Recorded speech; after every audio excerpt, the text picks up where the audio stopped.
Hey everybody, Tim Anderson here, aka Renfail. For the most part, I am completely new to the lore of World of Warcraft.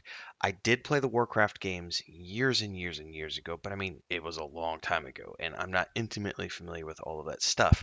And because I never played World of Warcraft when it was live, I didn't go through the expansions, I'm not as intimately familiar with it as I am as, say, EverQuest 1, EverQuest 2, or Lord of the Rings Online, or Star Wars: Old Republic.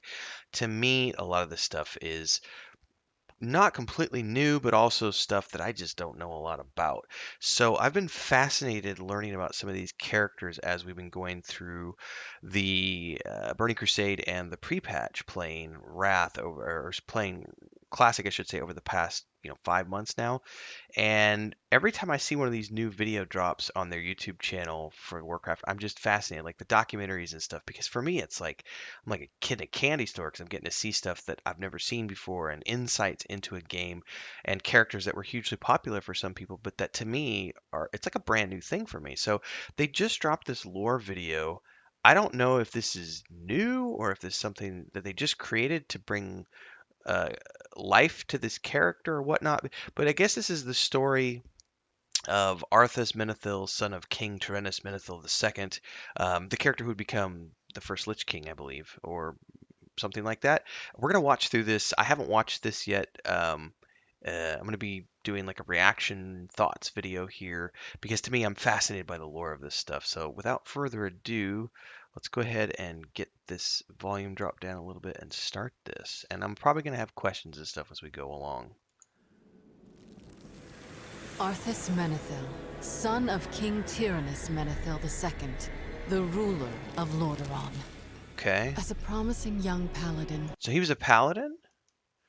Okay, that I don't remember. I thought he was just a warrior. So because he's actually a paladin. Arthas was trained in combat by Muradin Bronzebeard and Okay. learned the ways of the light under Uther, Uther the Lightbringer. That's a name I remember. Soon after his induction into the Knights of the Silver Hand, a plague gripped the Northlands of Lordaeron. So are the Knights of the Silver Hand like a faction that still exists, or is that something that only existed at that time? I don't know enough about this. Somber music. I like the captions. I joined Arthas to help investigate an Ooh, I joined Arthas. So who's narrating this? insidious disease that caused the dead to rise again. After fighting the infected undead, we encountered the necromancer Kel'Thuzad and discovered his plans to infect outlying villages under the orders of the Dreadlord Mal'Ganis. We set out to stop the demon before he could reach his next target, the city of Stratholme. But we arrived too late. The citizens had already consumed poisoned grain that would doom them to rise into undeath. Oof. To stop the plague from spreading further, Arthas ordered his knights to purge the entire city. Okay, wow. Uther This and is I were horrified and refused to obey. Okay, this is for me. I can look at this because we're doing something similar with the plague in our World of the Weave and the Void, in the sense that um, we have the plague event, and we just finished up the prologue campaign. And in episode 10, as we wrap that up, the knights, the Church of the Elder Ways, destroy the Circle of Mages, and then put a barrier up, put a dome up around the city to try to basically keep the plague contained. And they had burned all the ships and basically had just tried to wipe out as many people as they can to try to keep things under contained. So it sounds like the same thing happened here with Arthas. His cruel command. Those who remained loyal to Arthas joined him and began the culling of Stratholme. Oh, shiznizzle. Arthas sought vengeance upon Mal'Ganis. Okay. But the demon slipped away to the frozen land of Northrend. Okay. While leading his forces in pursuit of Mal'Ganis, Okay. Arthas came upon his former mentor, Muradin, searching for a powerful blade called Frostmourne. Okay, so this is the sword. What's the lore behind Frostborn? When the sword was found, it's Muradin gonna read tell its us. inscription and warned the prince that the weapon was cursed. But Arthas believed that the blade would give him the power to save his people. When the weapon broke free, a shard of ice struck Muradin down. Heeding the call of Frostmourne, Arthas claimed the sword and left Muradin for dead. So basically, just from the very get-go, the sword is consuming him. So where did Frostborn come from? Where did this sword come from? I don't know the lore of this weapon at all. Can someone explain that to me in the comments below? Or drop a link, however you want to let me know. I would love to know more about this sword. Why was With it cursed? Frostmourne in hand, Arthas Frostmourne. confronted Mal'Ganis, who told him the voice he was now hearing was that of the Lich King, Ner'zhul. Oh, so there was a Lich King before Arthas? I didn't know that. So who's Ner'zhul? Obeying his new master, Arthas slew the Dreadlord and abandoned his troops as he pushed deeper into the frozen north. When Arthas returned to Lordaeron, the kingdom rejoiced at the homecoming of its beloved prince.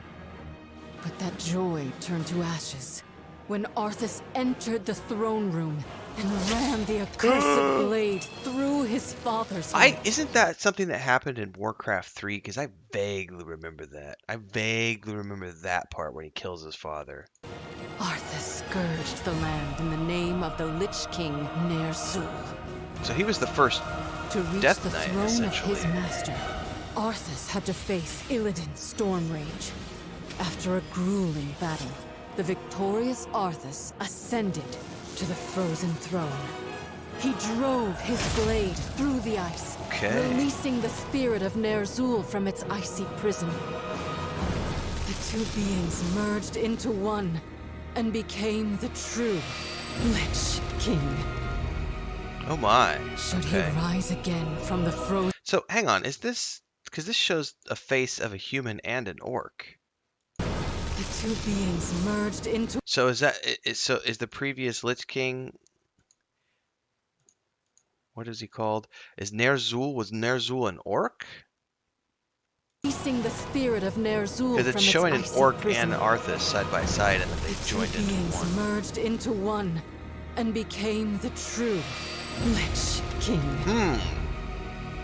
Should he rise That again image is from amazing, the by the frozen way. north, all of Azeroth will face his wrath. Well, that's pretty cool. Um, I have more questions now. Like, there are many questions for me. Like, where did the sword come from? Who is this previous Lich King? Why was he entombed in ice? They're name dropping throughout this whole trailer, but I don't know enough about the lore. Can someone point me in the right direction, like where I could find more information on all this stuff? Because I feel like some of this stuff is expected to be known, and I'm going to be going into Wrath of the Lich King not knowing enough about the characters behind this and what caused this. I don't know.